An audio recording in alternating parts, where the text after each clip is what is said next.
a la asociada a una lesión tisular real o potencial.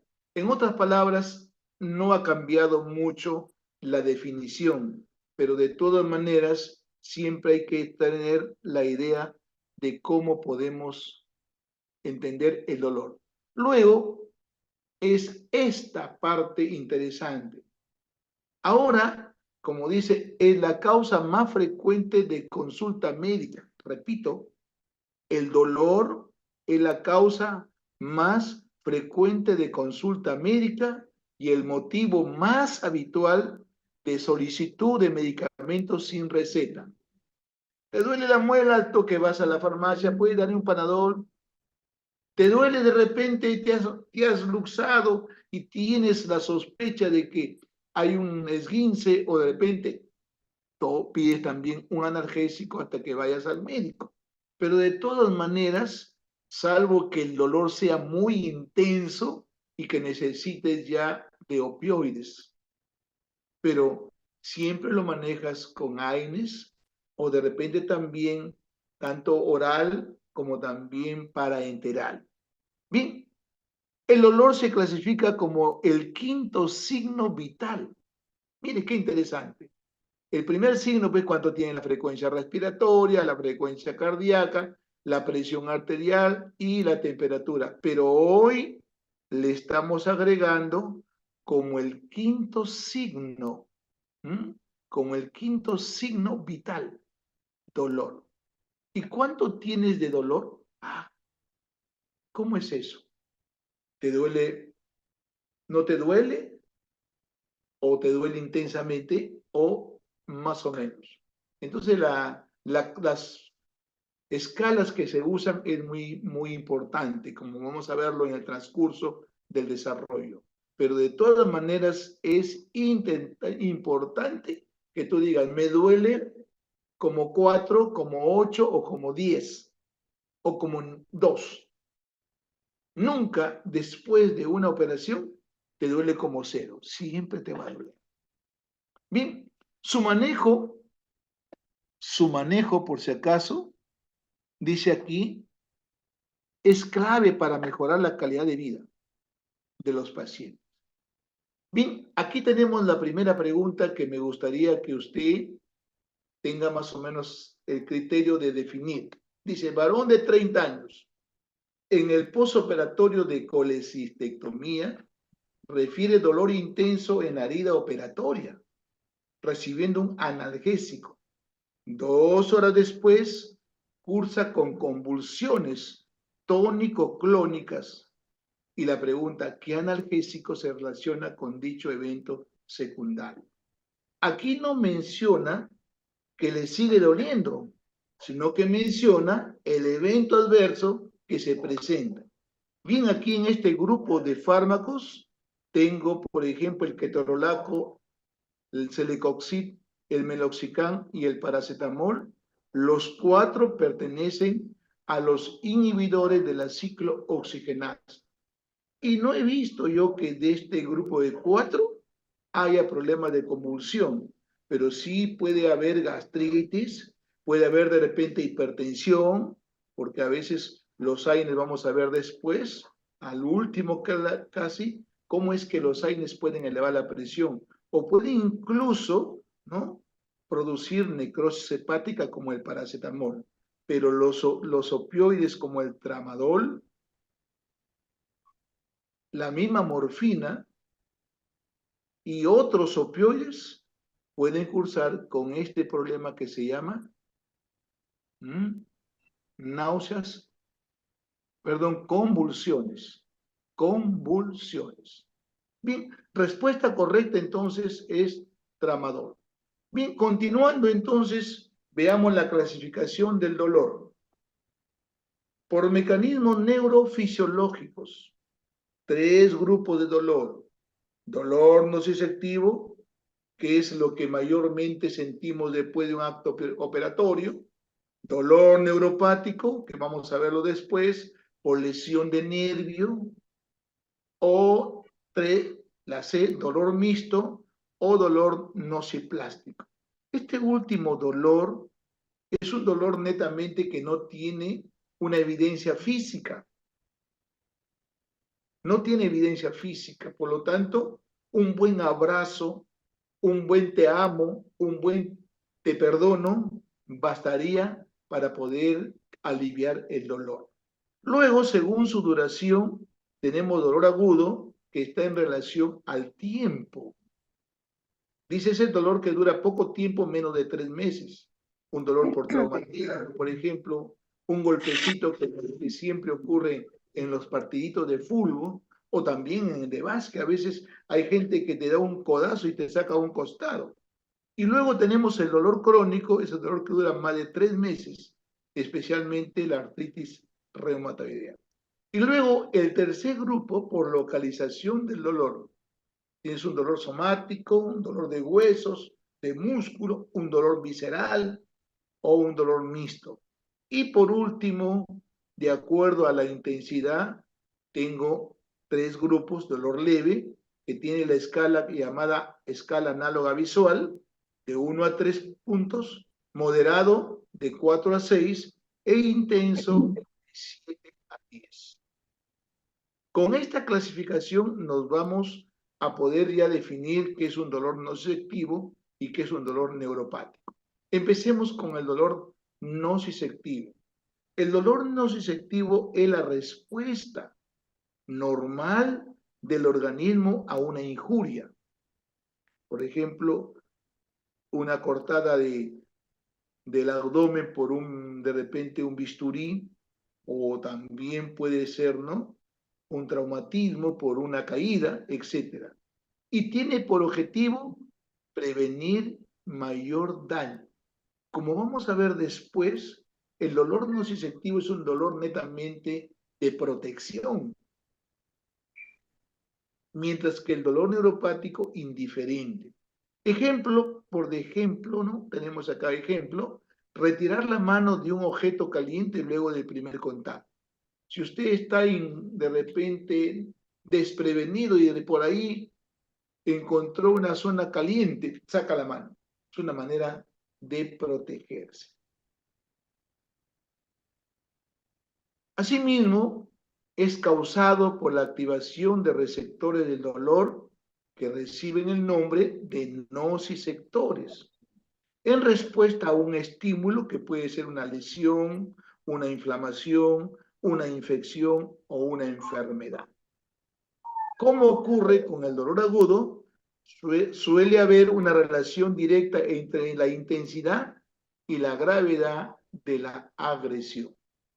Yo he tenido la oportunidad de ver cirugías de abdomen abiertas y en donde el dolor es muy intenso.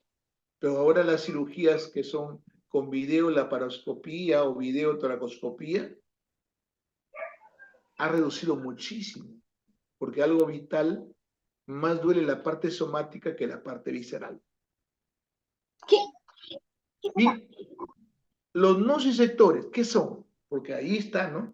Son neuronas periféricas sensoriales que responden a la amenaza de estímulos nocivos.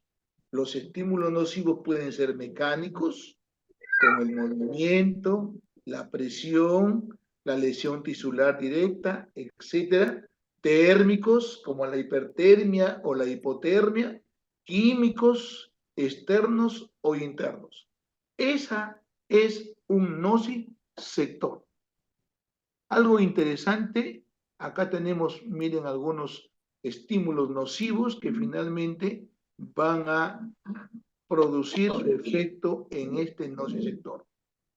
¿Y cuál es el objetivo del nociceptor?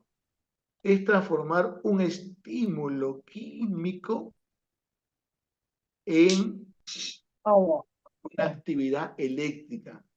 Por eso es que vamos a ver, cuando hablamos de los 4 procesos de la nocicepción, vamos a ver también esta parte interesante.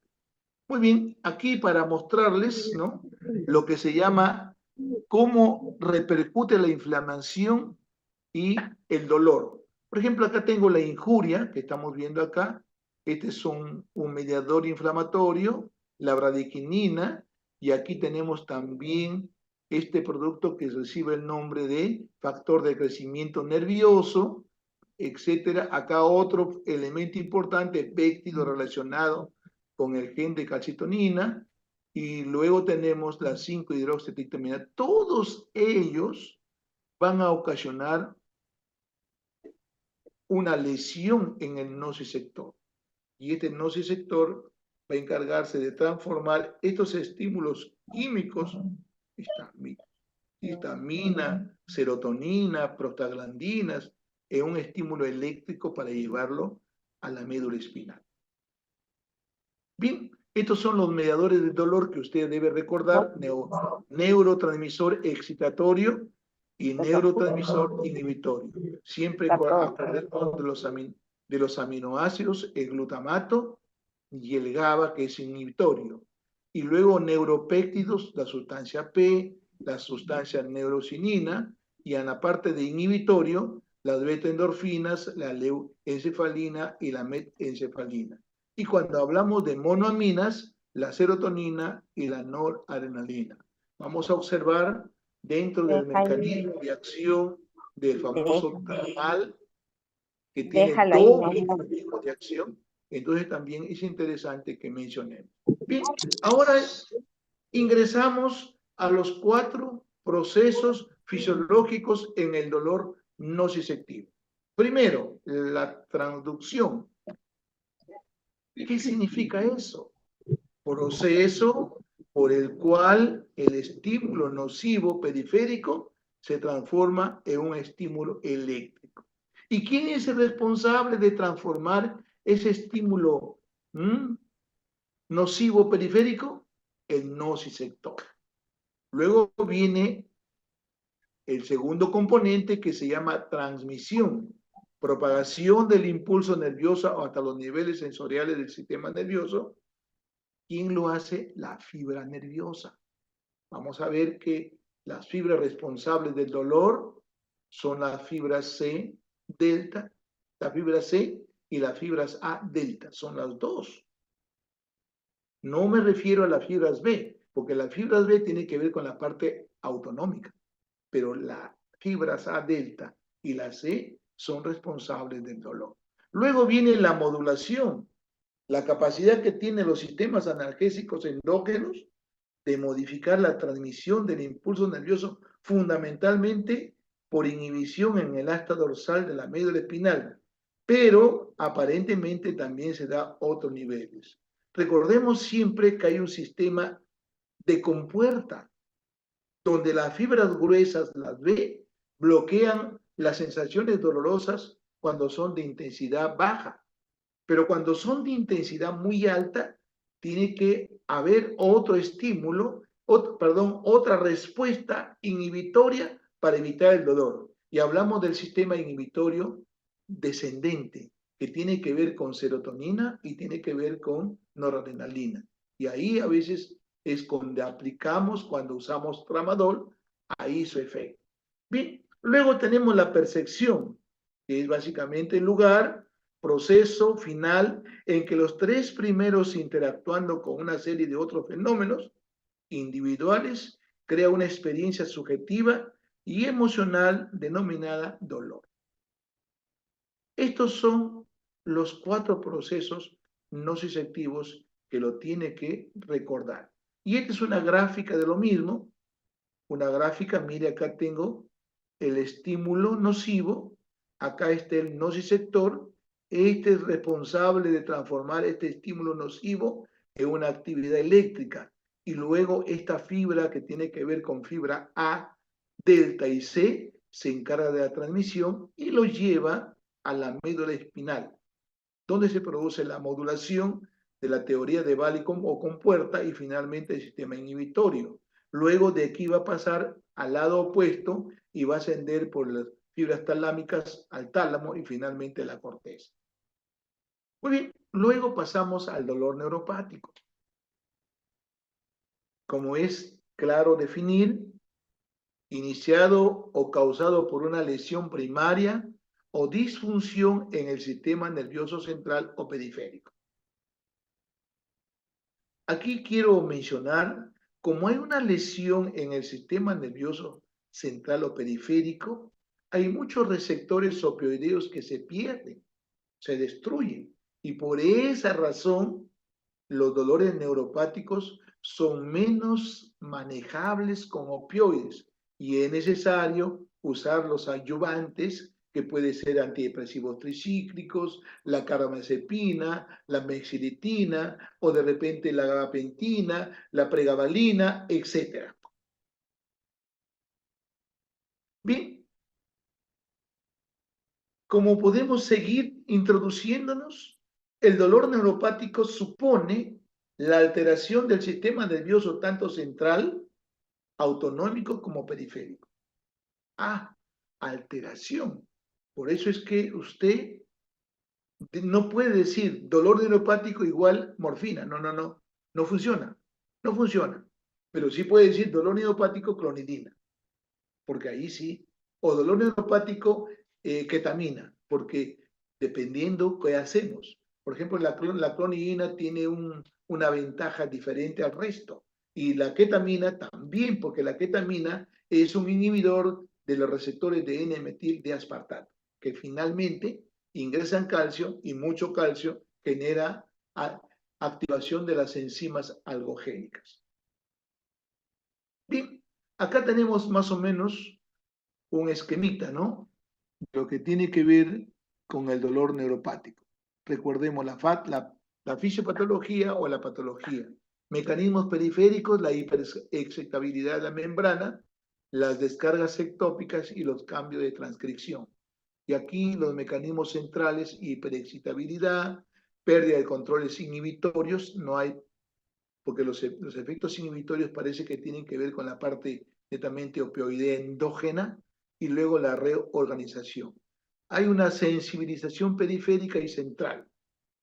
Y hablamos, normalmente hay una alodinia, te duele sin que haya lesión. Eso es prácticamente una sensibilización periférica. Bien, acá tenemos las características del dolor neuropático, disestesias, parestesias y alodinia. Muchos de los pacientes a veces con herpes zóster tienen una quemazón en el tórax o en la región que tiene que ver con el herpes zóster. Los pacientes que tienen lumbalgia, las lumbalgias por hernia del disco, igual también tienen adormecimiento, calambres, hormigueos. Entonces, esto debemos siempre relacionarlos para hacer los diagnósticos. Aquí quiero mostrarles una diferencia entre dolor nociceptivo y dolor neuropático. Por ejemplo, características del dolor nociceptivo y del dolor neuropático. En el mecanismo de acción, aquí recordemos siempre el estímulo del receptor periférico llamado nociceptor, mientras que el dolor neuropático es la injuria del sistema nervioso central o periférico.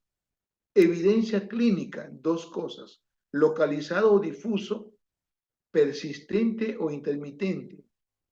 Y aquí estamos hablando de una hiperalgesia. Alodinia es una zona que le duele sin que haya evidencia de lesión. Parestesia o disestesia. Tiene función de protección biológica, no posee función protectora. Entonces no olvidemos, cuando hablamos de protección biológica, hablaremos del dolor nociceptivo. Respuestas a analgésicos. Usualmente responden a los analgésicos convencionales. Me refiero a los AINES, me refiero a los opioides, mientras que en el lado neuropático, respuesta analgésico requiere adyuvantes. Por ejemplo, ¿quieres dar morfina? Lo tienes que dar de repente con antidepresivos tricíclicos o con carbamazepina. Bien, evolución del dolor nociceptivo agudo crónico y finalmente el neuropático siempre es crónico.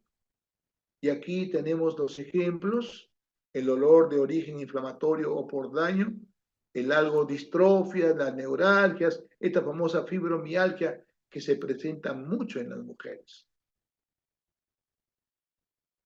Bien, esta es la segunda preguntita. ¿En qué caso está demostrada la utilidad del uso de antidepresivos en el manejo del dolor. Entonces, estamos hablando de dolor neuropático. Entonces, tenemos que ver cuál de ellos tiene que ver con lesión neuropática. Si usted observa la lumbalgia aguda, el desgarro muscular, la poscolecistectomía o el esguince. Y la respuesta tiene que ver con la famosa neuropatía de aquí, diabética. Muchos pacientes con neuropatía diabética pierden las sensaciones ya. Hay parestesias, incluso he observado yo limpiezas quirúrgicas en estos pacientes y no le colocamos ningún analgésico y el cirujano hace una limpieza y al paciente ya no siente ni molestias. Bien, entonces respuesta en este caso es la neuralgia. Bien, ahora sí, ¿cómo evaluamos el dolor? Herramientas para valorar el dolor. Por ejemplo, escalas de intensidad de dolor unidimensionales. Escala numérica de dolor se le explica al paciente que califique su dolor de 0 a 10. Lo vamos a hacer siempre. Yo voy a recuperación y le pregunto al paciente, ¿te duele? Sí, lo veo dormido, bien dormido. Bueno, alguien que está bien dormido va a ser difícil que diga que tiene estoy con un dolor muy intenso, muy intenso. ¿Cuánto será intenso? 8, 10, pero bien dormido. Entonces, cuando te duele mucho, tú no te duermes. Bien, luego, la escala visual análoga. Esto usamos mucho nosotros. Escala visual análoga, el paciente debe marcar la intensidad de su dolor en una línea de 10 centímetros. 10 centímetros es lo más intenso y 0 centímetros lo que no hay sin dolor. Escala de adjetivos. Paciente describe su dolor, no dolor, leve, moderado o severo. Y luego hay una escala de caritas. Por ejemplo, en la clínica donde yo trabajo, hay mucha chinito que viene y no sabe ni castellano ni inglés, solo sabe su idioma. Y nosotros prácticamente tenemos que usar el traductor que tenemos en el celular y de esa manera. Pero tú le preguntas, ¿le duele? Y finalmente no tenemos ninguna respuesta. Y ahí sería bueno que las caritas útiles en niños, en ancianos o confusos o pacientes que no hablan el idioma local, en este caso el idioma. Y acá tenemos las caritas, miren así, la simple descripción del dolor, ¿no? Acá tenemos, por ejemplo, no dolor leve, moderado, severo, y acá miren la escala, ¿no? Del 1 a 10. Y las caritas, sucede, de acuerdo a las caritas, el acá, bueno, aparentemente no le duele, pero mire, esta carita ya está demasiado quebrada. Muy bien, entonces viene la pregunta, ¿qué analgésicos usar? Pero siempre recuerden que el alivio del dolor sigue siendo un desafío médico importante. La famosa escalera analgésica de la Organización Mundial de la Salud, que salió el año 1986, ofrece una guía a seguir, pero ¿en qué casos? En el dolor de cáncer. Porque el cáncer ocasiona mucho dolor. Y no solamente dolor en el paciente, hasta dolor familiar. Las familias se cansan, se agotan de ver sufrimiento en sus padres. A tal extremo que lo único que piensan, ojalá mi papá ya pueda fallecer para que se sienta más cómodo, porque no podemos verlo sufrir. Por eso es importante mencionar. Y acá tengo las 3 escaleras o escalas o escalones de la OMS de 1986. Por ejemplo, el primer escalón se llama analgesia no opioidea. Usted usa AINES, paracetamol, metamizol. En el segundo escalón, ya cuando duele un poquito más, usa usted opioides débiles como codeína, de repente como propoxifeno, etc. O también puede usar tramadol. Pero puede usted asociar ya los famosos fármacos del primero. O sea, usted puede dar codeína de repente con le da usted con el paracetamol, o le da con el ketoprofeno, o le da con otro AINES. Luego, recordemos siempre cuando el dolor es muy intenso, por ejemplo, EVA de 1 a 3 es leve, de moderado de 4 a 6 y luego muy severo o intenso de 7 a 10. Aquí sí necesito usar opioides más potentes, la morfina, el fentanilo, la oxicodona, la metadona, la buprenorfina. Pero también puedo asociar, por ejemplo, a la morfina, de repente le asocio yo un meloxicam o le asocio un nacelecoxib o le asocio de repente naproxeno, etc. Igual también a los otros. Pero podemos, además de asociar a cada escalera, podemos asociar un ayudante. Y los ayudantes, cuando observamos que hay bastante componente neuropático.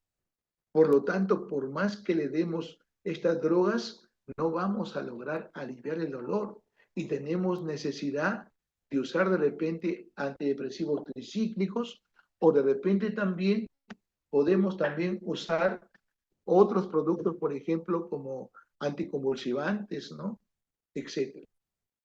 Bien, luego la misma OMS hizo una modificación de esta escalera original y agregó un cuarto escalón para que pueda ahí aplicarse técnicas de intervencionismo para el tratamiento del dolor. Ahora en los hospitales, yo trabajaba en el Rebagliati, hay una unidad de dolor, médicos que se dedican al consultorio, a los procedimientos, etcétera, y ya ellos seleccionan el procedimiento y los programan para aliviar el dolor en estos pacientes. Y aquí tengo esta famosa escalera modificada. El escalón 1 no ha cambiado, sigue siendo lo mismo, sigue usted también de repente agregando un coadyuvante, pero si el dolor no es controlado, pasa usted al escalón número 2, donde hablamos ya de opioides de débiles.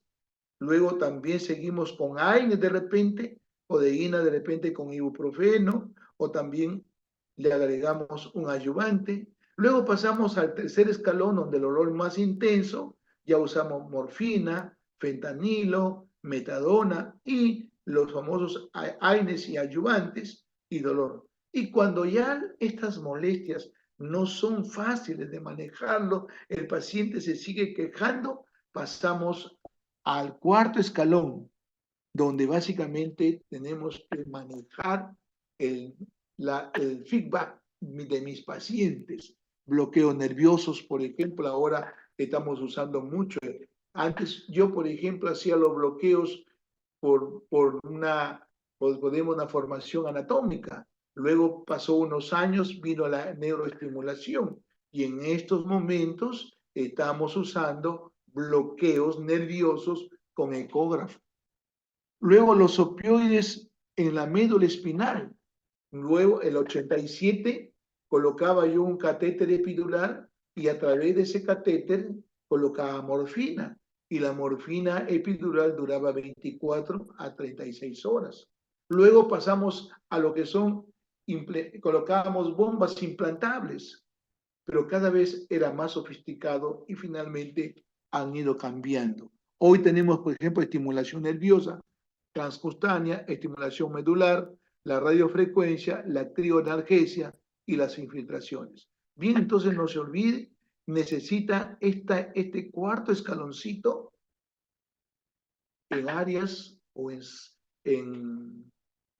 podemos decir, en consultorios con la terapia multidisciplinaria, donde ya actúa el anestesiólogo, el neurólogo o también hasta pastores y sacerdotes ahí participan, aparte de los familiares.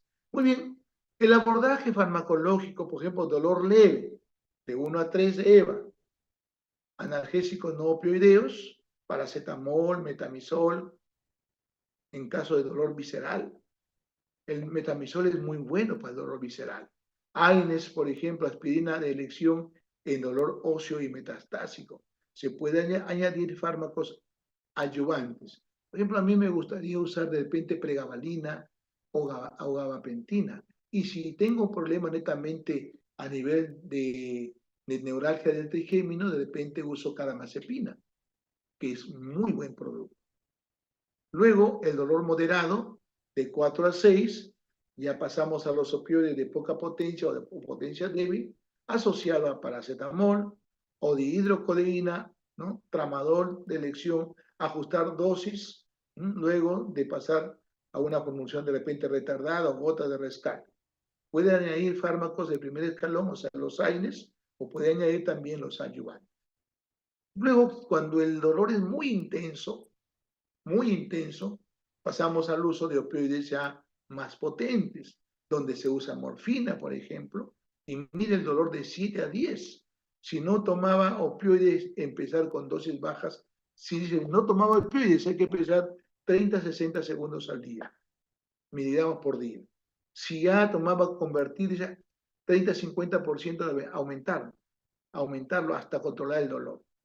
Y es mejor ajustar la dosis con comprimido liberación rápida y pasar después a una liberación prolongada. Quiero mencionarles que la morfina tiene mucha tendencia a producir tolerancia.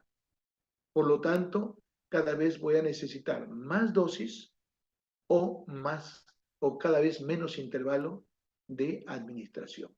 El fentanilo es un opioide muy bueno, nos gusta mucho. Ahora hay los famosos parches transdérmicos, preferible en dolor crónico estable, en tumores de cabeza y de cuello o intolerancia oral. La formulación transmucosa se puede utilizar como rescate en agudización del dolor.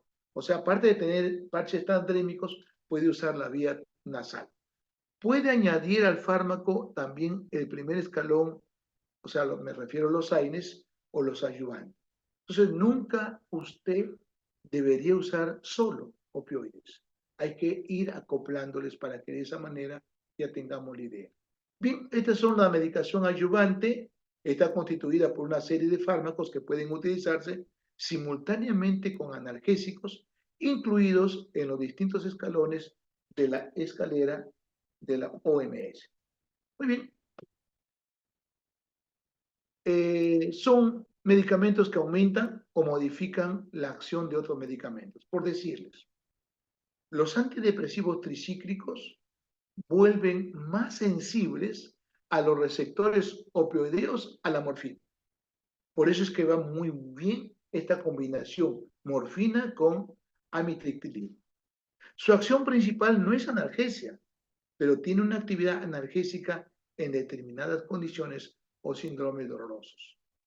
Bien, la amitriptilina indica dolor neuropático constante también en el tenesmo rectal o cuando hay insomnio o depresión asociada. La famosa carbamazepina indicada en el dolor neuropático lancinante, por ejemplo, en la neuralgia del trigémino. La gabapentina indicada el dolor neuropático lancinante también. Ahora, a mí me gusta usar pregabalina, 75 hasta 150 por día. Y a veces hasta cuatriplicamos. Y la gabapentina damos 300 cada 8 horas hasta 1800. Luego, las benzodiazepinas, cuando hay mucha ansiedad o espasmo o insomnio, parece que el insomnio reduce el umbral de dolor y por lo tanto necesitamos también manejarlo. Neurolectos múltiples usos como los para uso como para vómitos, por ejemplo, fenotiazínicos, la compresión gástrica, tenemos rectal, dolor neuropático, etc. Los, los bifosfonatos, el dolor óseo, metastásico refractario a dosis y a otros tratamientos. El baclófeno, como alternativa en espasmos, dolor neuropático lancinante, iniciar con 5 miligramos cada 8 horas e ir subiendo. Luego, tratamiento también, por ejemplo, de fenotiazínicos como los neurolectos y las butirofenonas como el haloperidol. Siempre estos productos van muy bien cuando se asocia a los pacientes el problema náuseas y vómitos.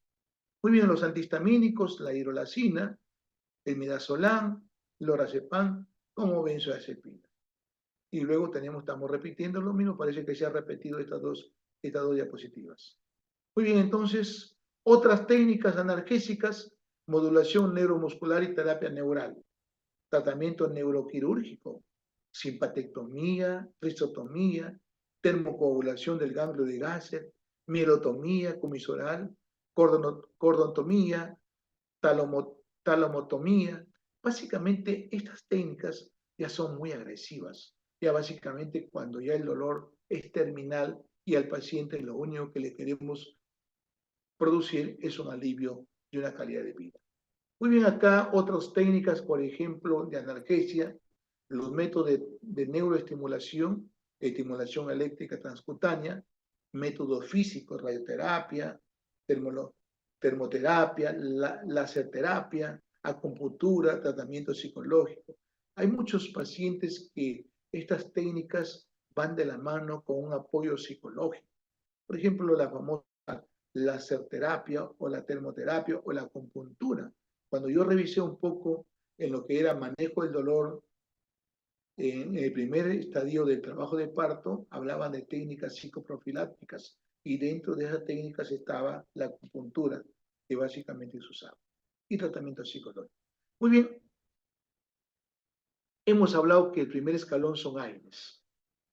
Quiero darles un retoquito de los AINES para que se acuerden de farmacología y de esa manera. Según son un grupo heterogéneo de fármacos con propiedades antipiréticas. Tiene fiebre, paracetamol, no te calma, antalgina. Analgésicas, a veces, por ejemplo, analgésicas somáticas, de repente ibuprofeno, o estás también dando diclofenaco, naproxeno, pero cuando tienes dolores viscerales, da metamizol. Antiinflamatorios, ya sabemos por qué, antiagregantes, plaquetarios y antiuricosúricos. Su principal acción se realiza a nivel de ¿qué? Puede actuar en diversos niveles, pero el mecanismo de acción más importante, ¿cuál es? Inhiben a la ciclooxigenasa. Vamos a ver que hay tres tipos ciclooxigenasa. 1, que es la parte protectora, la 2, que es la inducible, y la 3. Y ahí tenemos las vías que podemos usar. Aquí para mostrarles funciones de las isoenzimas COS, prostaglandinas, COX-1, COX-2, protección de la mucosa gástrica, función plaquetaria, la homeostasis renal, efectos de retención de sodio y fluidos, y también cuando es COX-2 la inducible para manejo del dolor, de la inflamación o de la fiebre. Las características de los AINES tienen efecto techo. O sea, quiere decir, llega a una dosis y ya no hay más alivio del dolor. Y eso es lo que observamos con el paracetamol. Su efecto techo son 4 gramos. Por encima de 4 ya no funciona. Hay que tener mucho cuidado. Dolor leve a moderado se usan AINES. No hay que usarlos más, salvo acompañado de opioides. Y potencia la acción de ¿qué?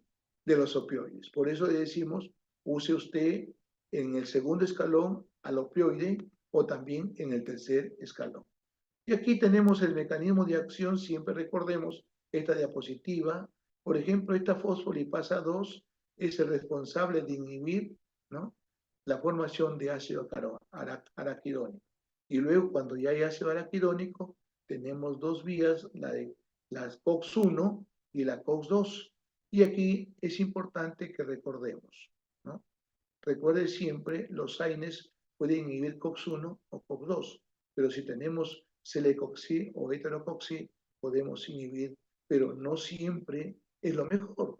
De repente dice, es lo mejor. Yo siempre pensé lo mismo y vamos a ir observando que no es lo mejor. Por ejemplo, cuando hablamos de constitutiva del estómago, intestino, riñón, plaquetas, entonces tratemos siempre de usar productos, ¿no?, de esta manera sigamos con esta protección. Ahora, por ejemplo, si sí es inducible, inflamación, dolor, ahí sí va bien usar un celecoxib o un heterocoxib. Muy bien, aquí como antipirético, recordemos siempre esta formulita. La fiebre, por liberación de citoquinas, interleuquina 1, beta, interleuquina 6, interferón, alfa, beta y factor de necrosis. síntesis de prostaglandinas en órganos preventriculares. Esto a su vez aumenta el ANP cíclico y la estimulación al hipotálamo para elevar la temperatura corporal. Los AINES suprimen la elevación de prostaglandinas en el hipotálamo, especialmente ¿cuál? La interleuquina 1. Bien, clasificación por potencia, acción antipirética, acción antiinflamatorio y acción analgésica. Por ejemplo, como antipirética tiene usted el paracetamol y siempre dicen, dale ibuprofeno, está muy bien, pero a mí me gusta mucho el producto, el famoso metamisol. Yo siempre digo, si hasta los 38.5 no mejora tu paracetamol o tu ibuprofeno, dale las gotitas o le colocas una tableta de antarquina. Acción antiinflamatoria, naproxeno, nimesulide, el diclofenaco, ketorolaco, indometacina. Son buenos antiinflamatorios esta indometacina, pero tiene un potente efecto gastropático. Luego, acción analgésica, metamisol, muy bueno, especialmente el visceral, naproxeno, nimesulide, y el ketorolaco es la otra opción. Al ketorolaco se le compara mucho que la morfina. Pero el ketorolaco no hay que usarlo más de 3 días porque tiene mucho riesgo también de gastritis erosiva. Bien, clasificación por selectividad, COX-1, no selectivos y COX-2. Recuerde siempre esta figurita. La figurita es interesante que usted, muy bien, tiene que dar un COX-1, muy bien, o tiene que dar un COX-2. Usted se va al meloxicam, al celecoxib o a etoricoxib. Si usted tiene un paciente con algún problema gástrico, sería bueno estos selectivos COX-2. Bien, acá están los usos habituales, ya usted lo va a revisar muy bien, pero hay algo importante, miren la aspirina, la dosis 500 a 1000, el intervalo 4 a 6, activo en dolor óseo. Vamos un poquito más al metamisol, mire, 500 a 2000, 6 efecto antiespasmódico, utilidad en dolor visceral. Los famosos colombianos usan dosis bien altas, 30 a 50 mg por kilo. Si pesa 70 sería 2.1, o sea, 2 gramos 100. 2 gramos 100 miligramos, o sea, 2100 miligramos. Y puede darle más. Luego, mire el paracetamol, 500 a 1000, cada 6. ¿Cuál es el riesgo? Esto sí, recuerda, no es antiinflamatorio, pero a esta dosis tiene escasa toxicidad. Uno de los problemas es formar un metabolito tóxico que necrosa el hígado. Entonces, N-acetil, parabenzoquinona y mina. Entonces hay que tener mucho cuidado. El diclofenaco, 50 cada 8 horas, y el ibuprofeno 400 a 600, rapidez de acción y poco efecto gastrotóxico. Muy bien, pero estos productos también producen efectos adversos. Por ejemplo, puede ser gastrointestinales, renales, sistema nervioso, plaquetas, hematológicos, útero. Aquí observemos, por ejemplo, riesgos gastrointestinales. ¿Quién es el que produce más riesgo? Los famosos naproxenos. ¿Y quiénes son los que producen menos riesgos? Los inhibidores COX-2. Luego acá factores de riesgo gastrointestinal. Por ejemplo, historia previa de úlcera, edad más de 60, 65 años, uso de 2 o más AINES, uso concomitante de antiagregantes, anticoagulantes, corticoides, estos antidepresivos, ¿no? Infección por el famoso producto pilórico, ¿se acuerda esta H que es? Y las comorbilidades graves. Recordemos siempre esta importancia, ¿no? Siempre recordemos esta flechita. Bien, cardiovasculares. ¿Quiénes son más lesivos? Los COX-2. Etoricoxib, rofecoxib, celecoxib. ¿Y quiénes son menos? La aspirina, ¿no? Dosis bajas. Incluso el naproxeno está por acá. Luego, esto sí, a nivel cardiovascular, ¿por qué los COX-2 son tan lesivos? Porque reducen la prostaglandina. Y si reducen la prostaglandina, ¿habrá vasodilatación o vasoconstricción? Habrá vasoconstricción. entonces va a inducir la aterotrombosis y aumentan el riesgo cardiovascular. A, ni, a nivel miocardio, el COX-2 bloquea, disminuye prostaglandinas, también la prostaglandina E, disminuye la protección contra arritmias, riesgo de insuficiencia cardíaca. Seguimos un poquito, ¿no? A nivel de médula y de riñón, de corteza. Miren cómo está descenso de la prostaglandina E2 y también la prostaciclina. Como dice acá, disminuye la eliminación de sodio y agua, disminuye la filtración renal, la filtración glomerular. Por lo tanto, aumenta la presión arterial. Ya estamos agregando otra complicación. Mire acá, esto también es importante, ¿no? Interferencia, dice, básicamente con la AS o con los eh, podemos decir, los anticonceptivos hormonales. Aquí, a nivel de daño cardiovascular, miren, el diclofenaco es más serio. Luego el letrocoxib y luego el celecoxib, pero es menos el naproxeno. A nivel gastrointestinal, estos son los más lesivos. Y aquí quiero ir mostrándoles AINES y gastrolesivos. Menores, ibuprofeno, diclofenaco. Intermedio, ASA, Sulindac, naproxeno, indometacina. Altos, ketoprofeno, piroxicam, azopropazona. Y luego recordemos efectos adversos de los AINES. A nivel gastrointestinal tenemos la úlcera, la dispepsia. A nivel renal, la insuficiencia renal, la hipertensión, sistema nervioso, vértigo y cefaleas, hematológicos, anemia hemolítica, agranulocitosis, alteraciones de la agresión plaquetaria, aumento del tiempo de sangría, hipersensibilidad, rinitis, broncoespasmo, angioedema, hepáticos, hepatopatía, aumento de las transaminasas. Y esto me ha gustado transcribirlo. Acá están todos los artículos que tenemos. Por ejemplo, dije todos los AINES, por si acaso, no es cuestión de indicarlo nomás. De repente es tu papá o tu mamá o tu abuelito. Dice los AINES en dosis suficientes para reducir la inflamación y el dolor pueden aumentar la presión arterial. Si tu padre es hipertenso o tu madre le das un AINES, hay riesgo de que eleve la presión, tanto en normotensos como hipertensos. Luego, el promedio de aumento de la presión arterial es de 3 a 6 milímetros, pero varía considerablemente. Y la parte última, el uso de AINES puede reducir el efecto de todos los antihipertensivos.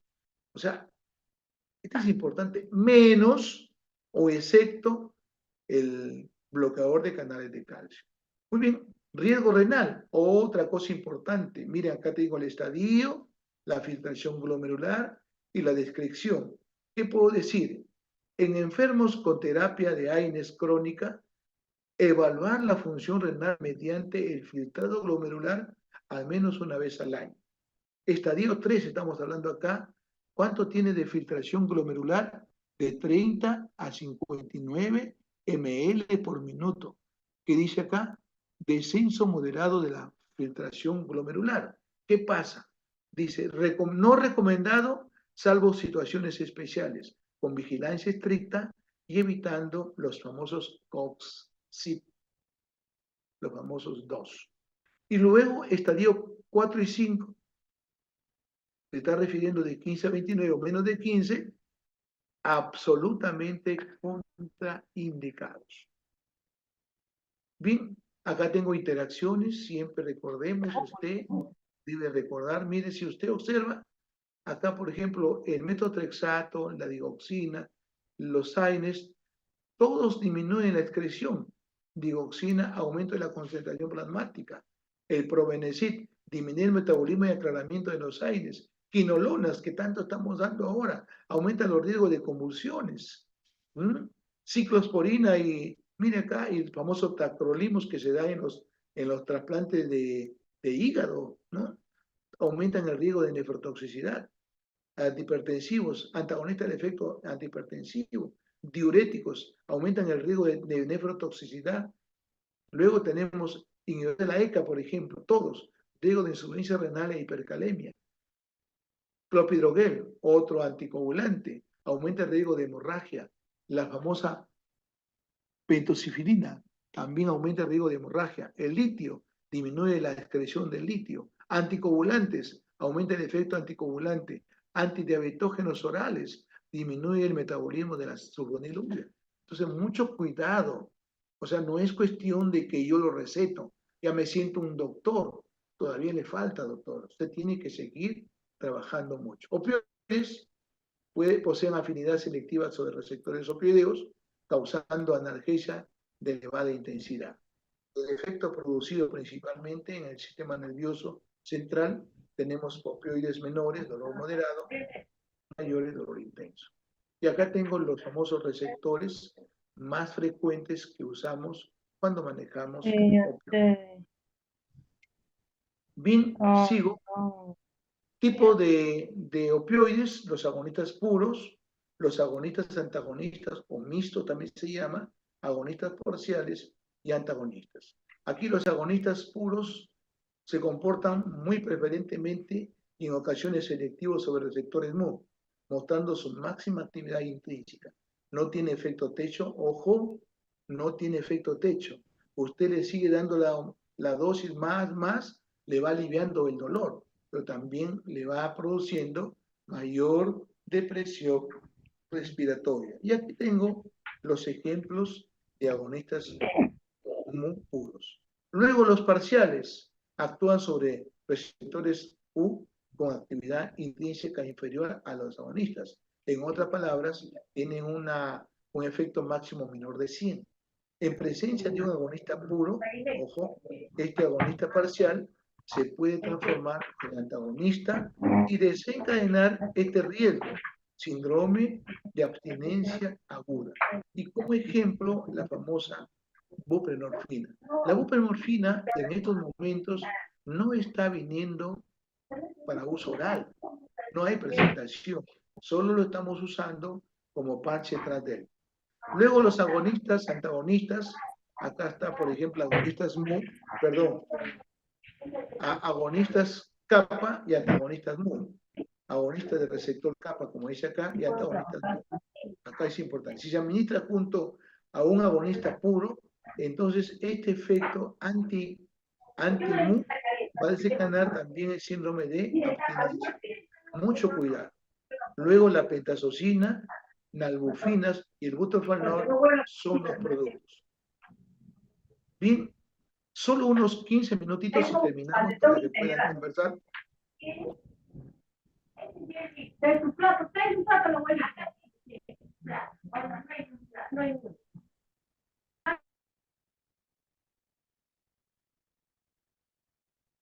Muy bien, voy a continuar.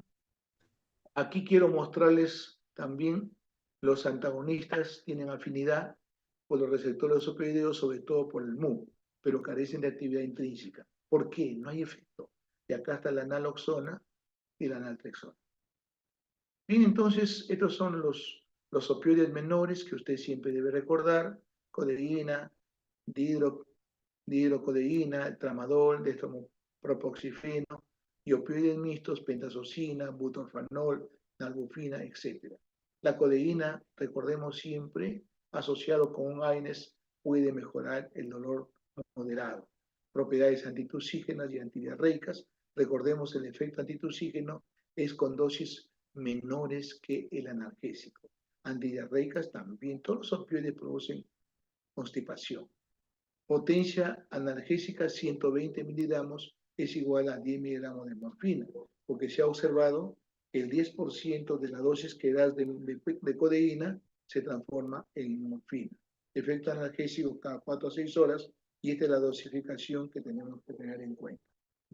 30 miligramos cada 4 a 6 horas y mantenimiento 15 a 60 cada 4. Efectos adversos, toda vez sin estreñimiento, las náuseas, los vómitos. El tramadol, ahora tenemos un nuevo producto que se llama tapentadol. Yo ahora estoy usando el famoso tapentadol porque este tramadol viene como profármaco y el tapentadol ya viene como fármaco activo. Analgesia moderada, adictiva, recuerde, adictiva. menor efecto antitusígeno y antigente, doble mecanismo de acción, agonistas mu, e inhibe también la recaptación de noradrenalina y serotonina. Potencia analgésica, tramal morfina. Para tener un efecto de la morfina tiene que usar 5 dosis de tramadol. Duración del efecto 4 a 6 horas y esta es la dosificación que mencionamos. Inicio 25 a 100 miligramos y luego recordemos siempre incrementar 25 miligramos cada 3 días. Mantenimiento 50 a 100 cada 4 a 6 horas. Máximo 400 en 24 horas. Uno de los problemas, además de las convulsiones que hemos mencionado en la preguntita, son el efecto nauseoso. Muchos pacientes tienen mucha náusea. Bien, estos son los opioides mayores, recuerde, morfina, metadona, fentanilo, agonistas parciales y los antagonistas naloxona y naltrexona. Bien, la famosa morfina de elección en dolor severo y agudo, dolor severo en infarto, dolor crónico, pero nunca en el neuropático. Agonista de receptor, vía parenteral, dolor intenso y agudo, vía oral, dolor crónico. Rápida tolerancia, es importante que usted lo recuerde. No tiene efecto techo, esto sí es importante, y puede ocasionar dependencia física y psicológica. La morfina, sus efectos secundarios, siempre recordemos, de estreñimiento, necesita pues el doxusato o también de repente las famosas productos que hablan de las heces, náuseas y vómitos. La metoclopramida es una opción, pero también domperidona, haloperidol y clopramacina. Y aquí los efectos que te pueden dar esta morfina, ¿no? Bien, aquí para mostrarles también el tiempo para alcanzar el pico de concentración plasmática inmediata y luego de liberación controlada. La semivida de 2 a 4 horas, 2 a 4 horas, y la duración analgésica 4 y 12 horas. Siempre recordemos que cada 6 horas ya tenemos que dar otra dosis. Bien, con esto he querido conveniente terminar esta clase que tiene que ver con la farmacología, podemos decir, del manejo del dolor. Bien, ahí acabamos y vamos a de repente alguna inquietud ha quedado en ustedes.